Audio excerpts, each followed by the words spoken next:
we're officially live on Facebook for the Thursday edition of the Not Your Average Investor Show. I'm your host, Pablo Gonzalez. With me, as always, the man that I call GC, because he's got the genius concepts, because he knows how to generate cash flows, because he's a great co-host, and because his name is Gregg Cohen. Say hello, Gregg. Hello, everybody. Great to be with you. We got, as always, our community manager in the house, Madison, who is in the chat. She's behind the scenes, always making sure that we provide that easy handoff between community and members and the company and whatever you need. Madison, you want to say hi to everybody? Hello, everybody. How is everyone doing?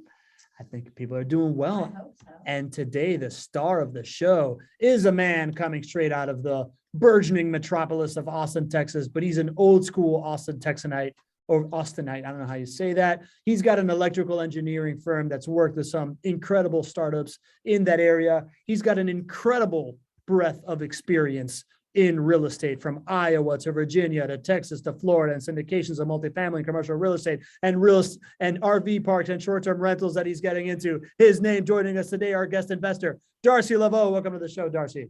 Oh, thank you. Thank you for having me. I appreciate it. Happy to have you, man. You said that Lee got a good introduction last week, and you weren't expecting such a hyped up introduction. What do you think of that intro? Yeah, we worked some magic there for sure. So we try to, it's all about the experience here. And speaking of the experience, if you're listening to us on the podcast, we love you listening on the podcast, but you're missing out on part of the fun. Joining us on Tuesdays and Thursdays is really where it's at. Meet our community, get a nickname for you, go to nyais.com. Same for you on Facebook. If you're watching on Facebook, join us at nyais.com. Be a part of the party, be a part of the roll call. Darcy, have you seen the roll call in the past?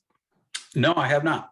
Well, now you're about to witness it. Roll call time. Madison's in the chat. She says, welcome to the Not Your Average Investor Show. We got Anthony Ditta in the house. He says, hello, JWB family. We got John Hannon. Good afternoon, all. We got Dean Curry from Ohio checking in. We got Joanna Bautista saying, hello, JWB family. We got Bill Shields saying, buenas tardes, amigos. Buenas tardes, Bill Shields. We got Gene Ferreter with his trademark Gene Ferreter here. I like the low-key ritual that Gene Ferreter has. I respect that. We got Chris Gonzaga from the Hudson Valley, New York, saying good day to all. We got Noah Randari. Hello, everyone, and greetings from California.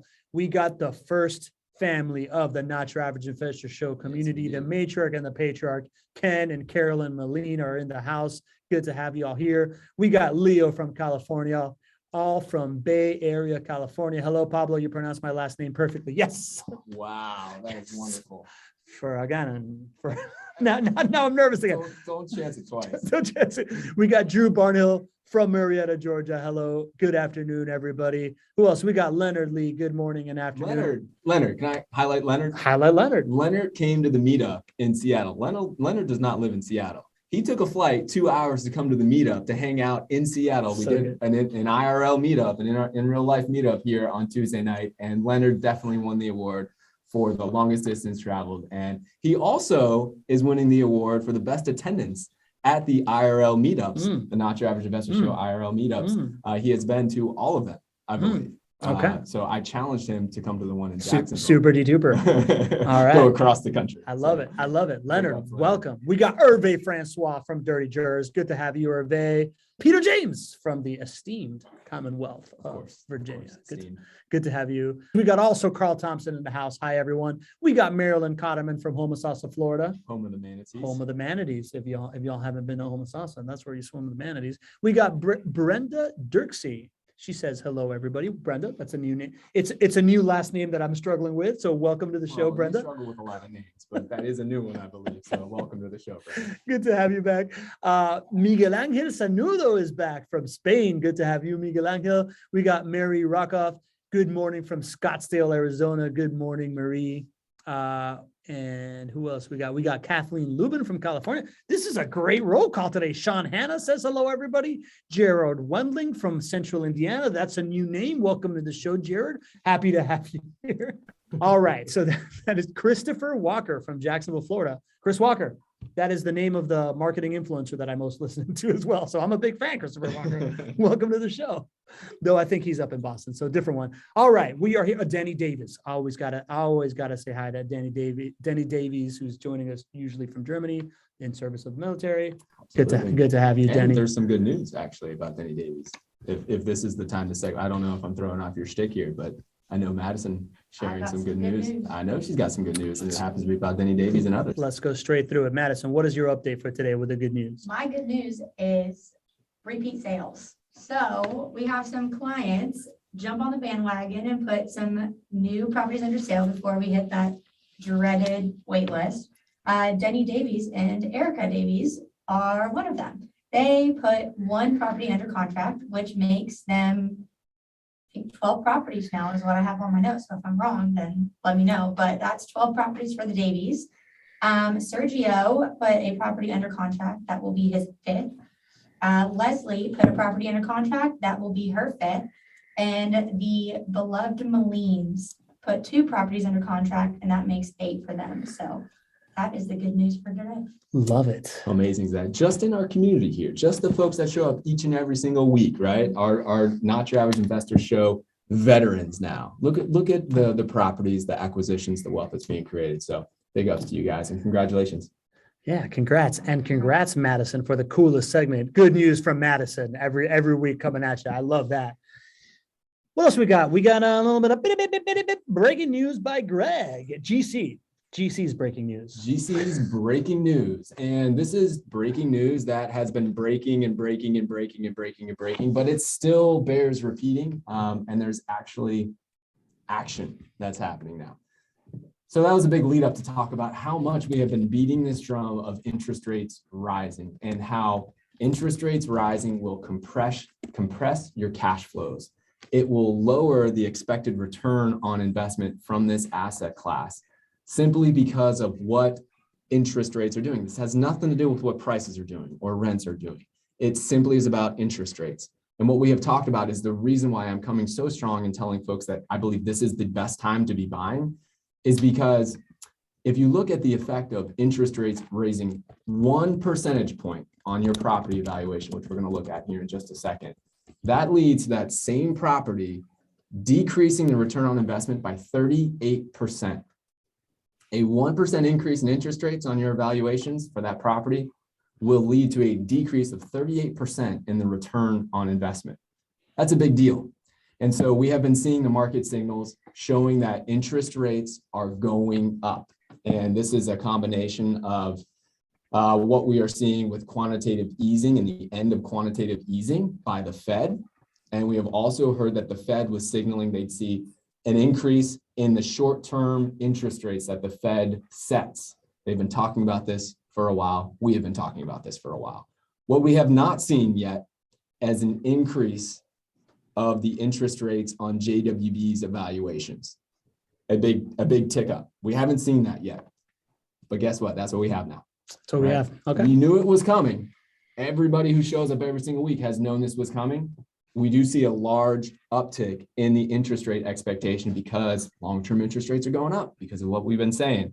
The great news here is that you still can get positive cash flow, right? You still can get positive cash flow. It's still here, but your interest rates on your evaluations are going up from 4.5% was the expected interest rate, all the way up to 5.25% now. 5.25% is what you're going to see on the property evaluation today. What this means is that your cash flows are lower today than they were 6 months ago or 3 months ago. And guess what? The Fed has also talked about 7 expected rate hikes in 2022. This is one of those rate hikes. Wow. So what this means is if you make a decision to buy today, that same property likely is going to have higher cash flows today than if you buy that property a year from now, because there's probably another 6 rate hikes that are coming. So, did I beat the drum again? I mean, I'm just glad we had the good news from Madison. So this is the alter side of Madison right now. I have to be the bearer of bad news, unfortunately. It's the reality of the situation. We have been in historically low interest rates. Like, we got to have some perspective here. Still getting an interest rate of 5.25% for an investment property, still way low. When I started to invest in 2006, my interest rates were 7.5%. So let's have some perspective. It's not as good as it was, but it's better today than it's going to be. Yep. All right. Well, let's get perspective. That's exactly why we have Darcy Laveau in the house and his wide breadth of investing experience. Darcy, do you want to kind of just tell our community? I kind of teased all the different things that you're in, but you kind of want to give us like an inventory of everything that you got that you got in your portfolio these days. Yeah, we hold several single families, both in the Davenport and St. Louis area. That's one portfolio that we hold with our self-directed IRA within there. And then we have 3 properties with JWB. We also part owner of a apartment complex there in Richmond, Virginia, along with the duplex. And we have apartment complexes in the Houston area. And we just broke ground, as I mentioned, just north of Austin, partnered with several other people on an RV park that hopefully will open here in late August or early September. We struggled with the permitting and things like that with everything that's gone on the last few years, but survived all that. And yeah, we're really looking forward to that. And that's going to be a big focus of ours moving forward, just because of the cash flow that can be created from that. Super interesting. Is the looming interest rate hikes affecting kind of like the things that you're looking at and how you're operating?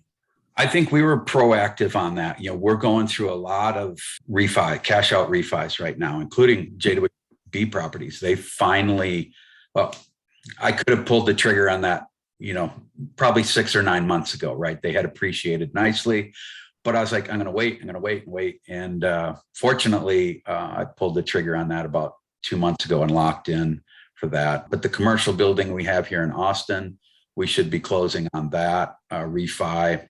And then the Richmond, Virginia apartments also. So we kind of saw this coming. And so we're like, now's the time to take advantage of these rates before they get who knows how far they'll go, and pull that equity out and go look for, more deals and more properties to add to our portfolio. So I agree. It's definitely going to impact some of the analysis that you do, but there's, I wish I had gotten into this, 25 years ago, right? And so I'm not gonna allow that to keep me to adding to the portfolio now, for sure. I think that's so critical, right? We all wish that we had the knowledge and the experience and the assets and the resources we have today and can go take advantage of an opportunity that we saw 6 months ago or 6 years ago or 16 years ago, right? I still kick myself, right, for not buying more properties back in 2011, right? Why didn't I knew this was going to happen. Why didn't I figure out how to buy 10 times as many properties, right? We can all do that, but that does nothing for us as far as making the best decisions for risk-adjusted returns today as an investor. And I think that is a discipline, Darcy, that you mentioned. It takes discipline. It's like a muscle that you exercise, right? You understand that's there, but you clear that noise because that doesn't help you make the best decision today. Darcy, I'm really curious, and you're an electrical engineer, right? By trade, right? Like yes. You're in an electrical engineering business. Yeah. Numbers guy. You're the numbers guy, which I love, right? We tend to attract numbers people, right? You can imagine why, right? We're big into the numbers here.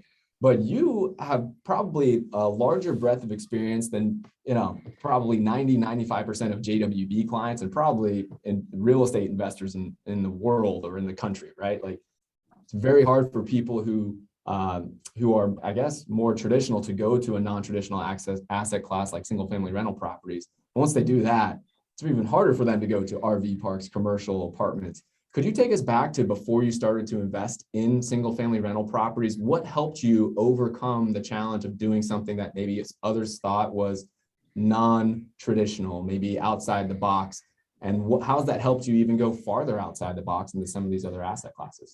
Well, I think what really introduced me to the real estate investing and the potential there was the electrical engineering firm. Instead of renting, right, we decided to buy the lower level of our building. And as we started getting renters into the other space and looking at that potential of being effectively our pension plan, right? As self-employed, you don't have that. So I was like, geez, I got a plan for this. And then so when I started breaking down those numbers and looking at those with the other owners, I said, geez, if I had 4 or 5 more of these, that's all I'd need, right? But making that huge purchase, right, I was like, okay, so let's start with something smaller. And so it was the single families that we went to, but it didn't take long, right? Because we were fortunate enough. I was at that age where we had a nest egg, right? And so I had money to work with right out of the gate. And we took the baby steps, right, of the single family, but tried to quickly move into the multifamily. I knew that was where I wanted to move. And in doing so, stumbled across the RV parks and the lower operating expenses associated with that. But we still love the single family duplex approach. The cash flow very well for us. They're appreciating very nicely. And so that's kind of the legacy that, we'll be leaving behind. When you start working with financial planners and things like that, you got to start thinking about, how are you going to handle all of this appreciation and these gains? And so part of it is for us is, we're going to enjoy some of it, but we're going to leave some of it behind for our heirs to let them deal with the tax implications. Hopefully they'll be able to figure out ways to minimize that. But I think, and in talking earlier, I think the big fear I had was investing from a distance, right? Just couldn't imagine buying a house sight unseen. And going on that tour with JWB again, pretty much got us over that hurdle, and understanding that relationship with your property management company is critical. You nailed so many key concepts there, and I'm sure there are many in the audience here and many that will listen on the podcast that can relate to that fear there. So if anybody has any questions for Darcy on how he overcame that, or if you're considering this, but you're just wondering, how could I possibly buy a house thousands of miles away? Take advantage of talking to Darcy. He's walked that path, and he's ready to share. So, and speaking of ready to share, I see you teed up for. I am. You jumped the gun a little bit on Darcy's story, Greg. We're supposed to go into the property first and then Darcy's story. But I like it. I like the teaser because now this provides some really, really good context. Anybody wants that to pick his brain on that experience, put it in the Q&A. We're going to dive further into Darcy's story. But right now, we are going to magically whisk ourselves away to 8678 Sibbald Road, Jacksonville, Florida, 32208. It's got a purchase price of $173,000. It is a 3-bedroom, 2-bathroom home, a 1-car garage, estimated rent range of $1,250 a year. We like to look at this picture, but we also love to talk about this estimated conventional financing cash flow of $132 and this estimated conventional financing total ROI of 7.32. Before we send it straight to Darcy, GC, what do you love about this property? Well, here's what I love about this property. This home is something that can produce positive cash flow. If we just talked about what we were sharing earlier, in an environment where interest rates are going up and have already gone up, right? This evaluation is showing an estimated interest rate of 5.25%, not 4.5% like it was before. We can still produce positive cash flow. And you do that by investing in a market where you have low prices and high rents, and rents continue to increase dramatically. It's not always going to be that way, right? They're not always going to appreciate at 8-10% a year, but they have. So what we're able to do is still get positive cash flow for this property. Normally, what I also say is this property is available.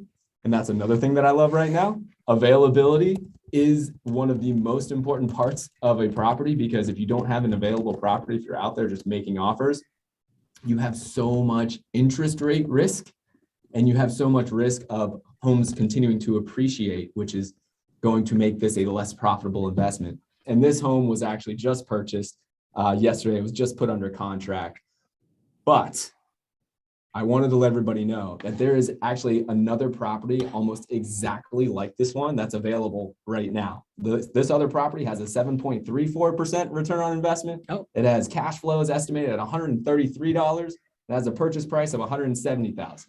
So what I love about this property on Sibbald is that you can still get positive cash flow. I'm super excited for the client who just purchased it. But there is another property just like this. And the truth is, guys, we have other properties that fit this exact same mold. So if you love what you see here on Sibbald Road, give my team a call. Call your portfolio manager, or for your new client, reach out to us and set up a phone call, because there are other assets exactly like this that can accomplish this for you. Thanks for that, GC. Darcy, when we put this thing on screen and you heard Greg yammering on, you're the numbers guy. Where did your eye go? What did you start looking at? The first thing I look at for mostly is what I refer to as the cap rate, right? And that 7+% there is, ideal for right now. There were days when you'd get 8, 9, 10, right? But that's when interest rates were lower, price points were lower. But with homes appreciating now, that's really a good number. And yeah, the cash flow number. I also look at year built. I've got some older homes in the Davenport area. And so I know the risks associated with the older homes. So I try to look for a little newer, Gregg knows the ones we built were brand new, right? And That's true. I love the price point that we were able to get on a brand new home. But if you're not going to get brand new, then those are the things I look for. For me, it's cash flow. As long as this is not a burden on me, on my portfolio, that's all I want. And I know with the Jacksonville area right now, the appreciation, I don't bank on it. It's just icing on the cake. I love when Darcy speaks. Doesn't he just speak the truth? Yeah, I love this. Tell us more about this appreciation thing, Darcy. Why is the appreciation is a icing on the cake? How do you consider that when it comes to your numbers? When I evaluate a property, I do not look at that. I know there are certain businesses out there that will throw that in there, right? But I try to, again, just look at that as not as the initial review of the property. It's got a cash flow on its own, but I think we've owned our properties there at JWB for 4 or 5 years. We're already able to do a cash out refi of a significant amount. And that's all based on the appreciation. Obviously, we haven't paid that down a significant amount in that short time, but the appreciation has kicked in. And so that's, as an investor, that's what you get to take advantage of with these properties, and then rinse and repeat, right? Pull that money out. Now you can look at it as, well, I've really got zero into it or close to zero into it. Now your numbers look astronomical, right? Or you take that and you go buy a few more and build your portfolio. And again, build that legacy, right, for your heirs. But also there's, money there for you to enjoy also. Makes a lot of sense. Yeah. Did you have any actually, you know what? Let's go to this question real quick, and then we're gonna continue diving in, see if there's anybody else that has a question on this specifically. Ives Richard Dole says, "Hi guys, welcome back, Pablo. Thank you. I put my deposit back in September. Construction is not yet complete. Is my price locked in from back then? I know the mortgage interest rates are gonna go up, but it'd be good to know what the home price is the same, and hopefully the home has appreciated somewhat." That's a great question. Darcy, you kind of mentioned this idea of letting the property perform and biding your time. Were there, short-term moments where your properties have not performed? Can you kind of give us a couple of moments where you had to really lean into that patience mantra that you're talking about? Yeah, I think that came with one of the apartment complexes, right? In working through and getting each of those updated to where you could increase the rents and waiting for tenants to cycle out so you can get all of them up to that level that you want it to be. That took, a long time for that to perform to the level that it's at today. But it's kind of like you don't want to watch that stock too closely, right? It's just let it alone. If you did your research, you did your homework, then trust it and allow it to perform, and don't micromanage it, and don't watch it too closely. That makes a lot of sense. How does that compare, that performance of that that apartment home versus the performance of your turnkey rental properties? Is it a similar feeling? Can you tell me a little bit more about that, of how that patience piece kicks in versus the different asset classes that you're in? Yeah, like for the portfolio of the cash flowing properties, since we don't need the cash flow right now, we take that and we pay down our lowest mortgage. And with one of those portfolios, we've already, and we haven't been in real estate that long. The 2018 was where we kind of jumped in. We've already paid off one of those mortgages by doing that.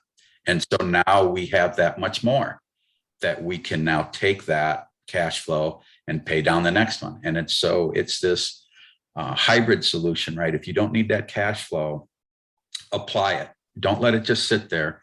Apply it to the other ones, because it's, at the end of the day, it's your tenants who are, that's your tenants' money, and that helped you accumulate that. Pay it down, pay down the other ones, and it just accelerates. For us, we had that 10-year window, right? Because of when we got into real estate. We didn't have this 20, 25, 30-year window that the younger people who get into it have to see their portfolios mature. So we had kind of a tight window, and I had to have a little more of an aggressive approach to it, but it's working very well for us so far. So many great nuggets here. Here's one that's really tangible and actionable for everybody who's listening. What Darcy's talking about is paying down the lowest mortgage as a way to compound the cash flows or waterfall effect or whatever you want to call it. We actually did a show on this with Paul Shively of Fortune Builders not too long ago. This is a strategy to really maximize the pay down on your assets. And what a lot of investors do is they don't think about what to do in the most efficient way to pay a mortgage down. They might just apply, if they have 4 properties, it might apply to all 4 individually. But what Darcy is doing is taking the cash flow from all of his properties. And Darcy, you own 3 with us, right? Is that right? 3 with JWB. Yeah.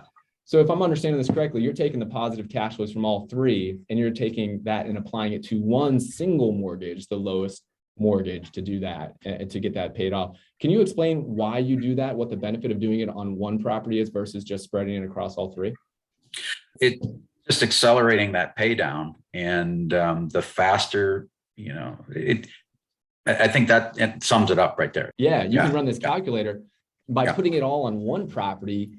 The value here is that when you knock one mortgage out, you might save $700 or $800 or $900 of a mortgage payment that you don't have to make. If you spread it across all 3, you pay each one of them down slower, but you still have that mortgage payment of $700, $800, $900 a month to make. So by doing it on one property, Darcy is targeting one, and that frees that one property up, that call it that $800, $900 of cash flow from the mortgage payment he doesn't have to make years sooner, which then he cash flow compounds that and puts that into pay down other things. And that's how you get to pay down quicker. This is a total aha moment for me, right? Because I have 2 properties, and we've done these shows multiple times, and I've never thought about the fact that, even with 2 properties, I should be targeting all the pay down to whichever one property I want to pay down in order to get to that equity piece sooner, so that I can leverage that equity to buy more stuff, right? To buy more investments. I hadn't really thought about that. Knowing what your goal is to maximize, right? To increase the number of holdings that you have, to increase the number of properties. That makes a lot of sense. Okay. Well, thanks, Darcy. I appreciate that, man. that was a big one for me today. Darcy, Denny Davies has a question here in the Q&A, and he's asking, he's hoping that maybe we can give a couple of minutes into your experiences with apartments and RV parks. And do you have any regrets with the apartments and the RV parks and the stuff that you're doing on that side? Other than not getting into it a little sooner? No, I mean, it's certainly a different beast from an analysis standpoint. And with what has happened the last couple of years, it definitely has slowed the performance of a couple of ours, just because there were people who ran into some hard times and couldn't make payments. And we were sensitive to that. We weren't, just kicking people out. So no, it's, I don't know that I have any hardcore lessons that we've learned from any of them. Most of them, we evaluated pretty well up front and knew that there was room to bump up the rents and improve that NOI to, at the end of the day, make it more valuable. But again, our goal is cash flow. And so we're not necessarily, and we let our other investors know that it's like, we're not in here for the quickie. We're not in here to turn this in 2 to 3 years and sell it. We're here for the long haul. We want to, we want nice, consistent cash flow over the long haul. Selling the property is always going to be an option, So we were upfront with everybody ahead of time on those properties. And for the RV park, it's the same way. We're projecting this unbelievable valuation in 5 to 6 years. And that's great, right? But I looked at the bottom cash, look at what our cash flow is going to be, at that point in time. And for me, it was just like the aha moment. It's like, all right, this is like adding that. This is like the commercial building in Austin, right? This is, I only need a few of these and I will be able to retire very comfortably and not have to worry. I was just going to say, I think I can relate, right? I bet you look at that really wonderful cash flow that your investments are creating and you equate that to time ownership, right? Like if you've got this producing this for you, the activities on your active side that are producing that same amount of income, you don't have to do. So I used to look at the amount of rental properties I was buying and I would say, man, I love this. Every time I buy a property, I don't feel like I'm paying money. I feel like I'm owning a small chunk of my time. I just bought myself an hour a day, right? Or an hour a week or whatever. It's small in the beginning, but you start to stack these things up and over time that becomes 10 hours a week, 20 hours a week, and whatever your goals are dictating whatever you want to do. But you can go part-time, you can retire or whatever, but it's this concept of assets producing cash flow gets to that time ownership. Yeah, I'm one step closer to hunting and fishing and golfing more often than I do now. Love it. Darcy, you did tell me that you're never going to totally retire. You love your business and you like being active. Can you tell me a little bit about from a passive nature, right? Like how do these other asset classes compare to rental properties and turnkey rental properties that you have with JWB? Is this taking up a little bit more of your time and allowing you to be more active in stuff, or is it equally passive? Yeah, definitely the multifamily, with my role in those acquisitions, and that we don't have as many investors, right, in those. And again, it becomes where the responsibility I took on. Yes, it's passive, yes, but it does demand more time than the 15-minute call a month from JWB. It's different for sure, but it's also rewarding in what you learn. And you can apply that, moving forward. The RV park especially is one of those where once you get that one under your belt, and it's no different than, when we bought, single families.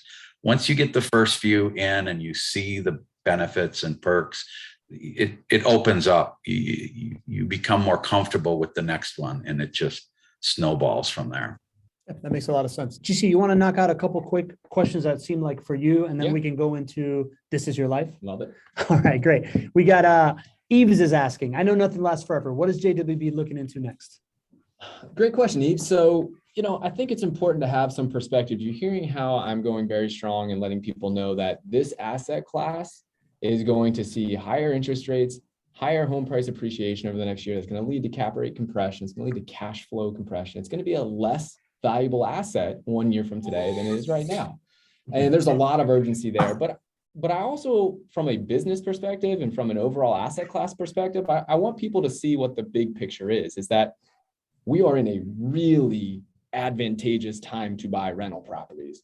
As it becomes less valuable, less return on investment 1 year from today, it still is going to have better risk-adjusted returns than most other alternatives for assets and for investing. And I say that because people have been investing in rental properties for decades, and they never assumed positive cash flow. They never got positive cash flow. You go to most markets in the entire country right now, and for the last 5 years, you haven't been able to get positive cash flow. So we are in a really special time, in a really special market here in Jacksonville to get positive cash flow. And it's not a right. And that cash flow, I think, is going to go away. I think break even for rental properties is going to be the norm or the best for what's going to happen. And people are going to look at that when you look at break even cash flows and you look at the other for-profit centers that come along with rental property investing. And people in large are still going to make a part of their portfolio available for investing in single family rental properties. So I'm not concerned about the viability of this asset class overall, even though it is going to become less profitable, in my opinion.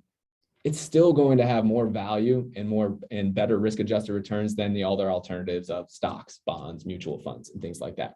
So I say all that just to let you know that I'm not concerned about this asset class going forward. We expect turnkey rental properties to be a part of our decision, for a part of the portfolios for our clients for a long time. We expect to be providing those turnkey rental properties for a long time. The things that we are really focused on is growing our property management business, right? We expect property management to continue to grow. We manage 4,400 properties right now. I see us managing 5,000, 10,000. I see that number continuing to grow. So there's a big push there. And then, we have about 10% of our business, which we call our innovation department. And that is us thinking about what's coming next. So we have a lot of things that we're actually investing in with our own money right now that we're going to try it. We're going to see how it goes. We'll keep you guys posted. And, those aren't done with the intent that those will become assets that we would sell to clients in the future, but who knows, right?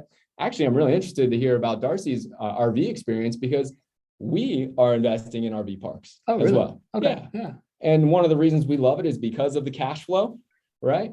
But we also look at this as a way for us to provide inventory for clients later on. It's a land play for us as well, right? You buy an RV park, you make it cash flow. And for us, buying land is something that we need to do in order to produce single family turnkey rental properties in the future as well. So there's a lot of exits there. And you guys have seen this with the shipping container apartments that we did before, right? We didn't do that to sell. We do that to explore, to be innovative. And there will be some ideas that will come from that may turn into assets that we, in addition to turnkey rental properties, could make available for the future. But there's nothing imminent. Property management and growing that and growing turnkey rental properties is the plan now for the foreseeable future. But as long as we can keep our pulse on what may be coming out there, that innovation department, I think will be a few steps ahead and providing other additional assets that may work out in the future for you guys. All right. Great answer. Not rapid fire, but great answer. Yeah. And I want to get one more question in before we get into just Darcy's This Is Your Life, because he had it in prior, but our boy Chris Walker is asking, is it a good or bad idea to use part of my HELOC for a first-time investment? The HELOC is currently at 4%. What do you think, Darcy? Oh, yeah, that was one of the first things we tapped into. Another avenue to use if people, if you do have money in stocks, there's something called an asset line of credit that you can also get from, if you've got money in Charles Schwab or places like that. Your money's in the stock market. Why not leverage it and use that money to go buy some real estate? Those are assets that people, I think, forget about and don't want to tap into. And your home equity, whether you pull it out completely, the beauty of the HELOC is it's a line of credit. So you can pay it off, leave it sit there, wait, be patient, find another one and jump in and get another one. So you're not paying interest on that, right? When you don't have a balance on it. So yeah, great option. I love it. Great suggestions there, Darcy. And the thing that I would just add is understand that when you take out your home equity line of credit to account for your down payment for your rental property, you're going to be cash flow negative, right? Just know what you're getting into. And what I would suggest is think of that as a short-term option, right? Use it to acquire because there's an advantage to doing that right now. And then have a plan in place either through cash flow or other cash flowing investments you may have, or just bonuses that you get from work or extra income that you get from your active income. Make a plan in place to pay that down. Don't let that plan to pay it down be totally dependent on appreciation, right? It's easy to get there and say, run the numbers, I'm going to pay it down by refinancing. Well, you know what? Don't have that be a pleasant surprise. Put a plan in place to pay it down the old fashioned way or through other cash flow. Let's get into Darcy's story. What do you think? Let's do it. All right. I'm going to pop this on. You ready for this, Darcy? Yeah.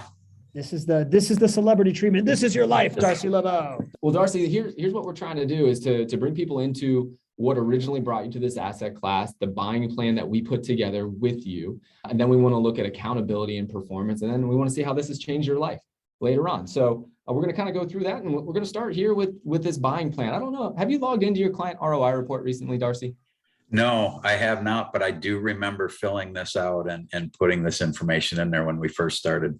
Nice. And when we sit down with Darcy originally, we looked and we said, okay, well, what are we trying to accomplish? The next thing we do is we actually break down from your overall goal into what this asset class needs to produce for you in a monthly income. And this number, when we sat down originally, was $5,000 a month. From that point, we said, okay, well, how many assets at a minimum, how many JWB properties would we need to produce $5,000 a month? And through our experience and our knowledge of the industry and our property specifically, we know that at that time, it was going to take about 7 properties at a minimum. Might have been more, might have been, but it can't be less at a minimum. And then, of course, we're tracking to see the number of properties owned. This is a great example of, sometimes plans change, right? You've had other investment opportunities that have come out that you've been able to invest in, which I would imagine has slightly altered your plan of getting to that income. Is that fair? Yes, that's true. Awesome. Well, it's wonderful. We can continue to update this. Typically what we do is we talk annually and we're going to update this plan. Seems like we can do that with you, Darcy, on this one. But what you're always going to see is your year to achieve that milestone and then the date of next purchase. For you, Darcy, it seems like your portfolio is complete at this point, right? This accomplished what you were hoping. Is that for your JWB portfolio? Am I understanding that correctly? Yeah, I would say, because I don't want to rely on one source of income for retirement. So this was one of them. That's wonderful. So when you sit down with your portfolio manager next time, what we'll probably do is we'll adjust that lifetime goal down, right? We'll adjust your target number of properties down. And this is not going to kick off $5,000 a month in passive income for you. It's going to be a number less because we're investing less in this asset class. At the end of the day, if we accomplish the goal, the portfolio is complete and we're there, that's success. So congratulations to you, Darcy. Yeah. Thank you. Well, let's take a look at what we've actually done here. So Darcy, these are your 3 properties with JWB. You can see the home on Dugdale, the home on Berry, and the home on Jasper Avenue. These were purchased in 2018. You can see those really low purchase prices. And, those were new construction. So when Darcy was saying he liked new construction, what Darcy was able to do basically is get new construction at small renovated home prices because he bought in 2018. For new construction now, you're going to be upwards of $250,000, $290,000 for those properties. So you can see how much the market has appreciated since Darcy jumped in 2018. Let's go to that next slide here, because what we're looking at now are the key performance indicators for Darcy.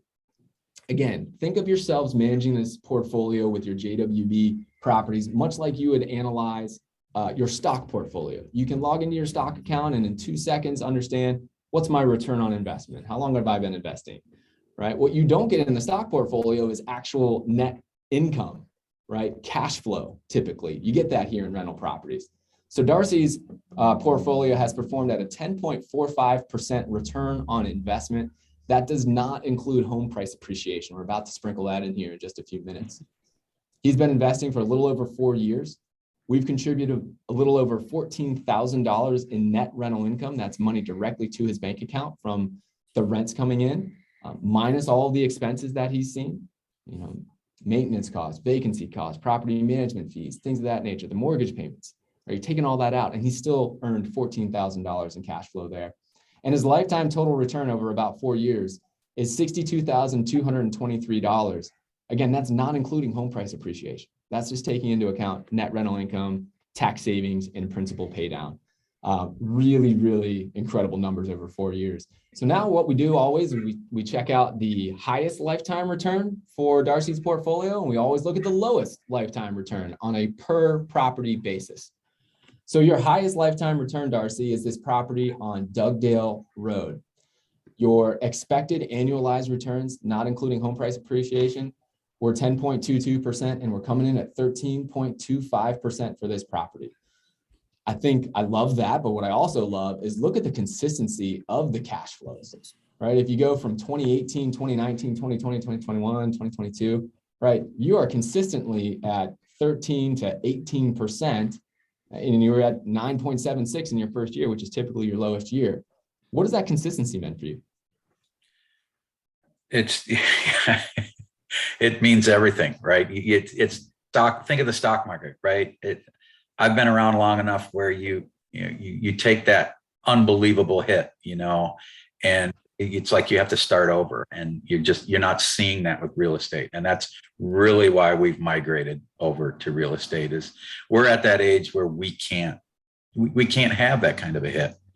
And so properties like this is what gives us that, makes us sleep better at night. That's awesome. That's awesome. I kind of set you up a little bit because I'm going to show you your lowest performing property in just a second. And we're going to look at the other side. We're going to look at some of the things that don't go according to plan. So your lowest performing property is here at 7233 Berry Avenue. All right. Your expected annualized returns were 8.79%. Your annualized lifetime returns come in at 6.77%. So we are underperforming on this individual property basis, not taking into account home price appreciation, of course. But look at 2022, Darcy, negative 77%. Doesn't that scare the hell out of you? No, we've got a tenant moving in April 1st, and the rent has gone up almost $200. So not worried a bit. Nice. This number looks incredibly scary because this is only through 2 months of data. Right. It's not fair. In a year, right? Now, it's worth noting that Darcy did have a property turn that was higher than what an average property turn would be. The maintenance cost that you've incurred this year, Darcy, for this property is about $5,000. So that's a higher property turn. Like, this can happen. You got to be able to withstand this. And of course, Darcy he understands this. But at the end of the day, if you have a $5,000 property turn in one property, you got to balance that out with above performance in some other property, which is what we're seeing to get you to that status quo and that level of accountability, so that we can hit the returns that we told him we were going to hit. And it's really nice when you get the home rented now and it's $200 more in rent coming in. So that makes it feel a lot better. Yeah. Well, and one thing to note, when we bought these properties, we had a reserve, right? We had some cash that we put in there. We've never had to add to those reserves in that 4 or 5 year span. So, we've still been able to apply a lot of the cash flow to pay down, but the reserves are there for the turns and for the month or two, where you don't get the rental income. And it's always rebounded for us and built back up by the time the next turn came around. It's a beautiful thing to plan for those rainy days. And also your strategy of owning 3 rental properties helps with this consistency. Yeah, right? Definitely. Yeah. So Darcy, this is always my favorite slide, my friend. So what we're looking at here is your total portfolio review beyond just the individual property and beyond just the cash flows. We're now taking a look at all 5 profit centers. And if we look at your total portfolio review from all 5 profit centers, we're going to go down the line here. For net rental income, as we mentioned, you have over $14,000 in net rental income.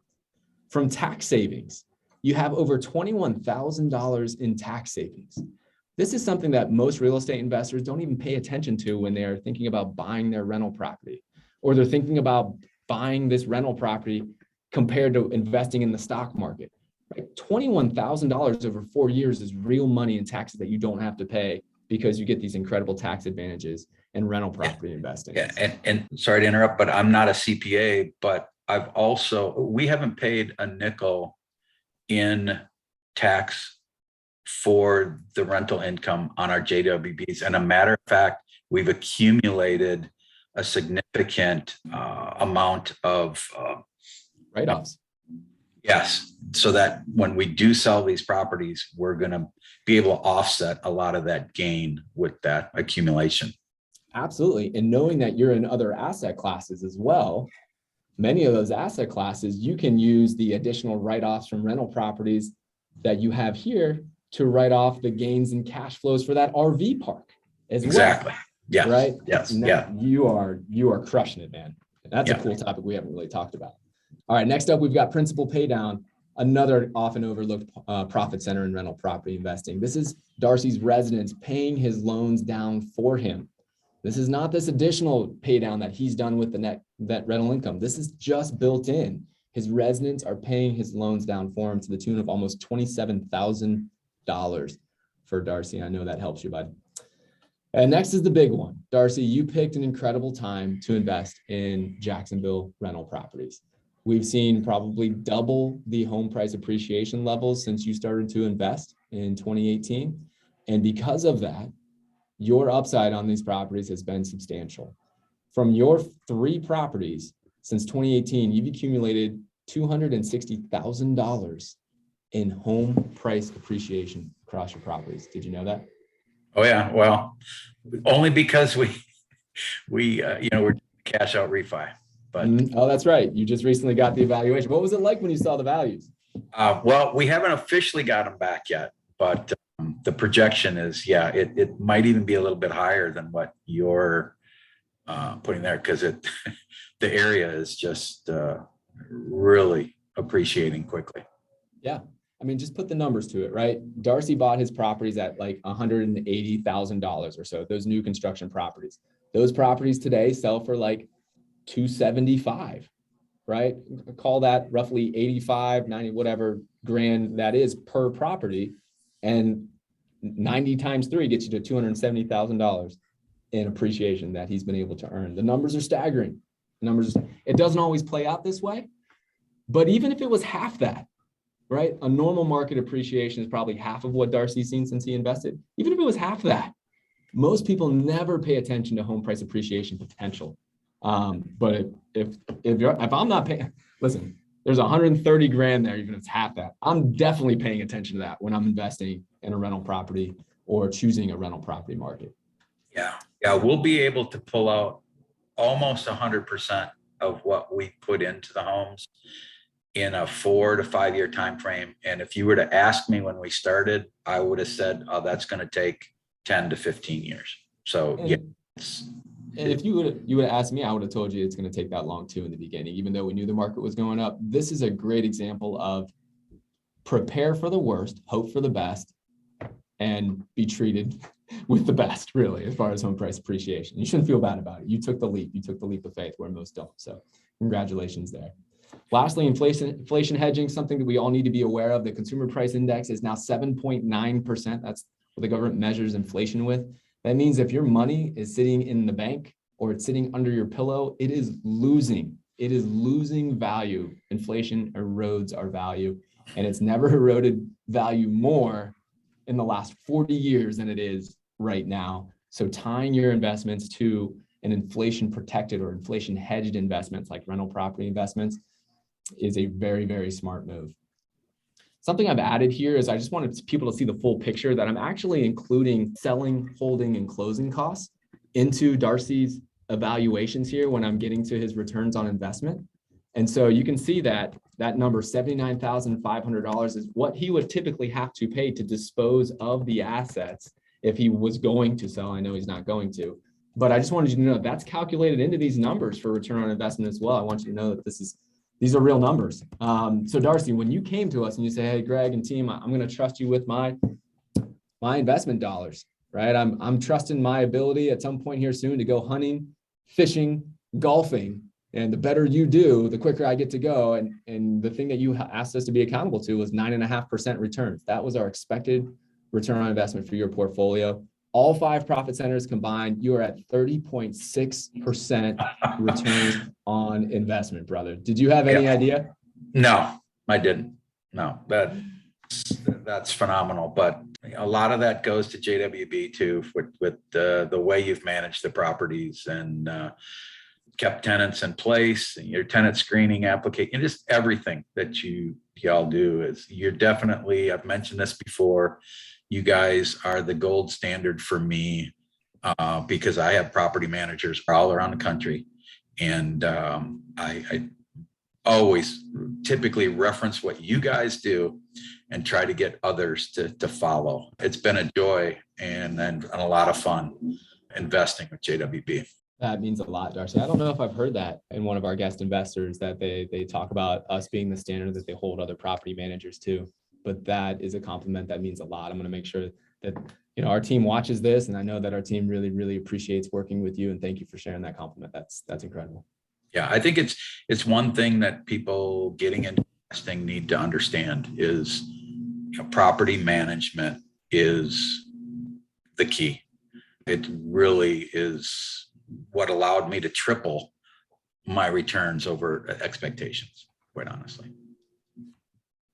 I'm just blown away by, when we're first talking about your story, Darcy, is this idea that you talk about all the stuff that you're in and you look at these like amazing numbers. If you would have told me that this is from starting in 2018, I did not see that coming, right? Like that was one of the biggest shockers for me, is that it's been a very short amount of time.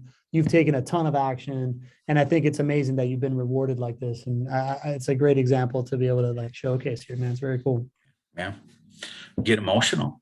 You know, I think it's credit to Darcy. I think that there are a lot of other business owners who looked at the opportunity to rent or buy an office building and would never have taken the actions that you took to set yourself up. And, you know, you took that decision. You said, man, let me go a little bit farther here. Let me do the due diligence. Let me find the team. Let me find the right market. Let me do all this stuff. But that came down to you, brother. And I'm really, really happy for you. I can't wait to get you out there hunting and fishing and golfing in the very near future to your level of liking. I know you have an annual event, and I'd love to join in on that sometime. You know, you mentioned that we're going to do another Jacksonville client tour with also another Not Your Average Investor Show meetup here in June. It's going to be June 24th. So we're going to be talking about that with the community more. We would love to have you come down for that, Darcy. It'd be incredible. I think there's going to be a lot of clients. I think it's going to be the biggest one yet. So it would be wonderful if you and Mary could come on down. Yeah, we will definitely pencil that on our calendar. Jacksonville is a great area to visit, and we had a lot of fun there. Darcy, if I could selfishly ask you something, man, because when I see you get emotional about this thing, I know that there's more underneath, right? I know for my own journey, putting money into this asset class wasn't something that I was taught, right? Like it wasn't something. My dad is a successful investor, but it's all stock market, and it's all these like very like typical things. When you're getting emotional based on this feedback, is it because of like being out on a limb also and having that reward? Where is that coming from? Or is it just kind of like what the money means to you and how well it's performing? I would love to know more about that. It's a combination, I think, of all of that, right? Where I am in life right now, and knowing that you made the right decision. You know, that's awesome. Sure you had a lot of people out there who probably were questioning you or told you that it might not have been the right decision. If you're anything like me, I definitely had those people. Yeah, you know, you grow up in the mentality of, you know, debt is bad, you know, and you do everything to avoid debt. But once you understand the difference between good debt and bad debt, and you're not afraid to take on that good debt, it was a light bulb for me, and it's made a really big difference. Awesome, man. Awesome. I really appreciate you sharing that, man. It's a really, really valuable conversation all the way around just everything that you've gotten into, the short amount of time, the different perspectives you've been able to bring in a short amount of time. Like I think we should have you on Tuesday's show and just talk about the whole experience. If you're ever up for coming back, man, I think it was a really well time spent for our entire community, if you feel the same way. Sure. Yeah. Let me know. I'd love to join in and share the knowledge and share the learning experience that I've had. Love it, man. Oh, and Sergio just put in here in the chat, my parents were just put under contract for their first JWB investment. After months of conversation, it makes me emotional knowing they're in great hands. Thank you, Darcy. That's really, really cool. Congratulations. Yeah. Congratulations, Sergio. Sergio is one of my good friends from college 20 years ago. And this has helped us rekindle us talking more often, talking about investments. And man, it means so much more than cash flow and returns, right? I think that's what we're seeing here. Yes. It means a lot more. Yeah, man, this was an awesome show. We've gone way over. We still have 42 people with us. We never take it for granted that you take an hour of the middle of your Thursday to hang out with us. It's a testament to you, Darcy, and the value you're putting out. Testament to UGC for having the vision to put on this platform, and Madison managing this community, and everybody in the chat that has made this such a great experience for everybody else. I hope to see you on Tuesday, where we have Justin Donald, the lifestyle investor, wrote a book about lifestyle investing and what it means for your lifestyle, right? Similar to what we're talking about, and how the difference between the way that people normally invest and what it means to invest for lifestyle, which is, I think, something that our community really, really echoes with. If you are listening on the podcast, love that you listen to us. Thank you so much. We would love to have you here live, get to chat with our community and everybody else. Darcy, man, from the bottom of my heart, I thank you for the time that you spent with us, and I'll kind of leave it to GC for final words here. Likewise, Darcy. It's just really, really great to reconnect. I hope we stay in better contact here. I know your team always loves working with you and Mary, and but I do hope we get to see you here in Jacksonville again soon. Sounds good. Thanks for having me. All right, and don't forget, if you want to feel like you were right and feel like Darcy does right now, you can't be an average investor. Be a not your average investor. See you next time. Nailed it.